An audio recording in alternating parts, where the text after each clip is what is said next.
I'm just hoping that you guys can understand how I came to the conclusion that this was able to work for me. So I decided that I would share it with you guys because, hey, once again, everybody can't save $10,000. But that doesn't mean that if you let your job go and venture off into what you want to do new in life, that you're going to fall on your face. As long as you're one who can actually get it done without someone having to push you all the time, then, hey, you will be dead all right, okay?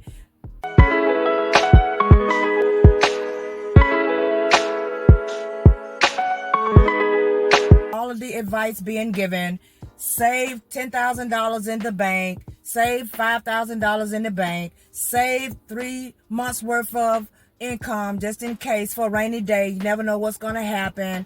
All of those advice is given in order to save and make sure that you're secured if you decide to let your job go.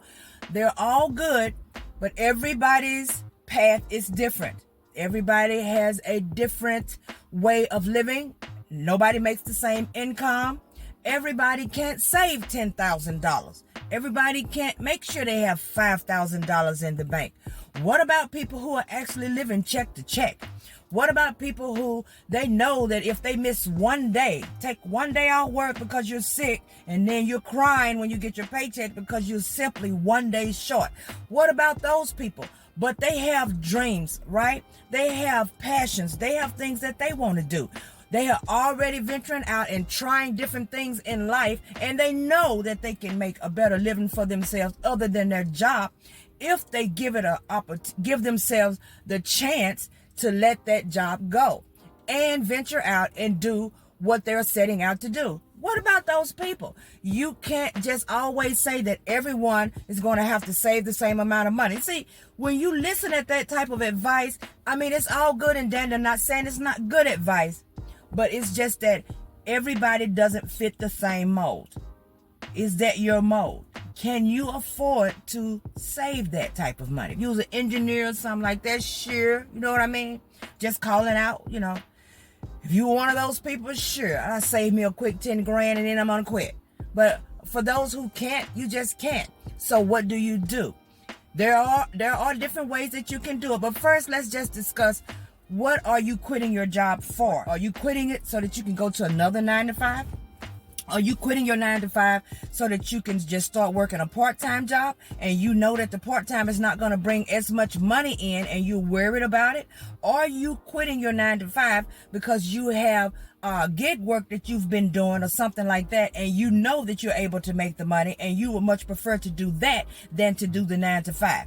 Have you started your own business and you know that if you were to let that 9 to 5 go and free up all of those extra hours within your day, that you could most definitely not only make what you were making for your 9 to 5, but you can make more, probably 3 times more than you were making on your 9 to 5. What do you have lined up in your path that you are intending on doing that is going to take you away from the 9 to 5 and is still at the same time be able to supply you with your needs each and every single month? So let's talk about that. Your needs each month. What are they? This is how I always looked at it. I would write down exactly what all my bills were. What are my bills? What bills do I know I need to pay every single month?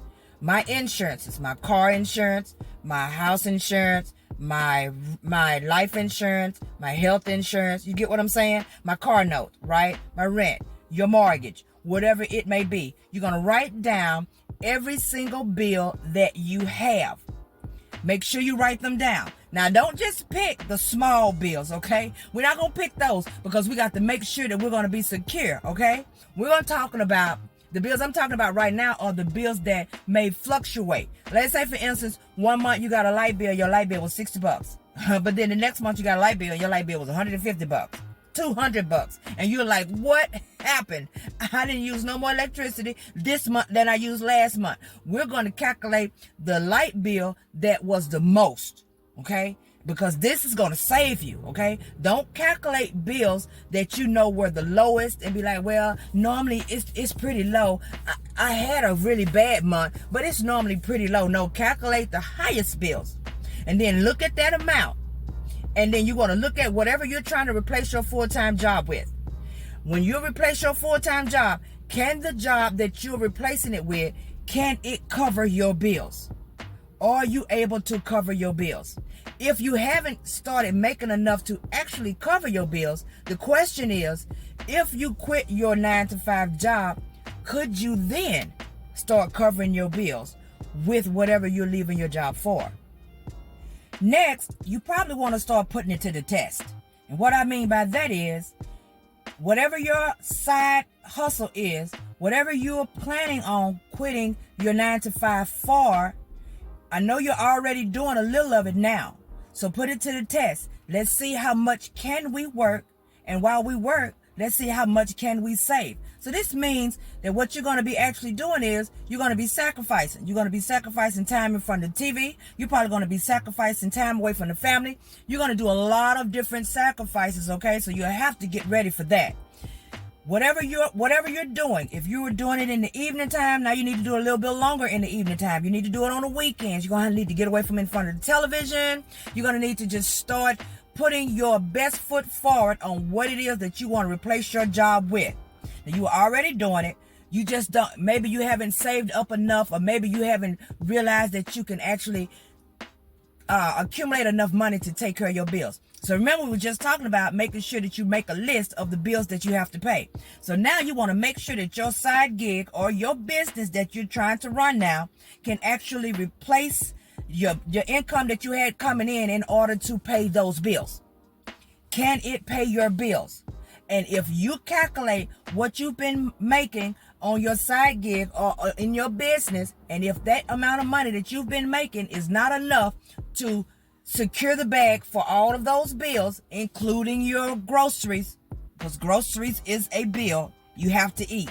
And for those of you who can't cook, if you're eating out a lot, you're going to have to make sure that you can calculate all of that in as part of your bills for the month. Don't leave out anything. Gas in the car. Don't leave out anything. Make a whole list and then see, can your gig work? Or can your new business, or can whatever you're doing and you're planning to replace your job with, can it actually cover your way of living every single month? If it can't, and you know what you made last month, let's say for instance, it could cover all of it, about 75%, but the other 25 you were going to need to work your job, then what I suggest you do is to amp up a little bit higher on the work that you're doing. Maybe you should work longer hours in the evening. Maybe you should work longer hours on the weekend. If you're refusing to work on the weekend, you may have to suck that up and start working a little bit on the weekend on your side gig or in your business, because you want to get to a point to where you actually are making enough money to cover all of your needs every single month. All of them, okay? And once you get to that point, the next thing you want to do is, okay, I made it, right? I finally made it. I can actually cover my bills. Yeah, you're going to be tired because you still have a full-time job that you're working that you hate. But that 1 month is not good enough, okay? You want to know, because when you're not working a full-time job, your money is going to fluctuate. It's going to go up and it's going to go down. Some months going to be a little higher. Some months going to be a little lower. Some months are going to be great. Some months are going to be horrible. And you want to be able to experience at least 1 or 2 of those before you make your mind up, definitely, if you're going to quit your 9-to-5 job. So what I suggest you do is the way I did it. When I realized that I was able to make the money, but I wasn't quite making it enough, I still needed about another $500-600. I was like, dang it, I almost made it. So what I did was I ramped it up and I started working more and more and more. And instead of, scheduling stuff way out, I would just schedule them back to back in my evenings and just working. I was working, okay? Until I got to a point to where I knew I was able to cover all of my needs for that month. So then once I was able to cover my needs for that month, I tried it at least 2 more months. Okay. So now bear in mind, you are still working your full-time job. So while I'm working my full-time job, the first time when I actually decided to do it, right? That first month, I didn't make enough. So that one didn't count, but it was still extra money. Then on the second month, I made enough. So then on the third month, I attempted to push it more.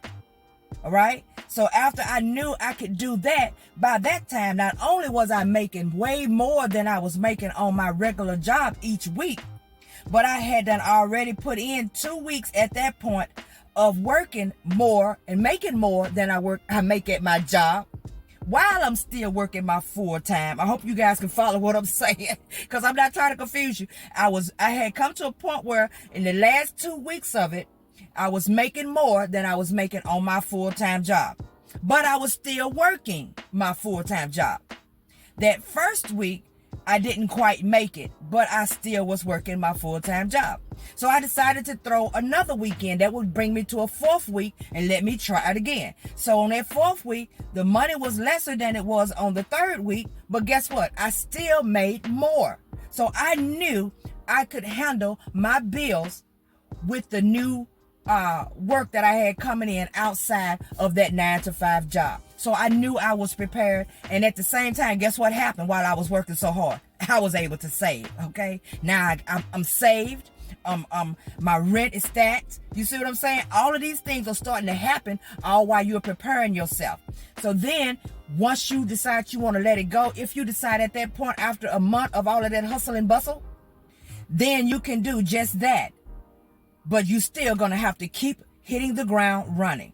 Hit the ground running and don't stop and don't look back. Keep the faith. Keep your head up. Know you can do it. Know God is on your side. Know He got you covered. And just don't let nothing deter you from what you're deciding to do next in your life. I'm just hoping that you guys can understand how I came to the conclusion that this was able to work for me. So I decided that I would share it with you guys because, hey, once again, everybody can't save $10,000. But that doesn't mean that if you let your job go and venture off into what you want to do new in life, that you're going to fall on your face.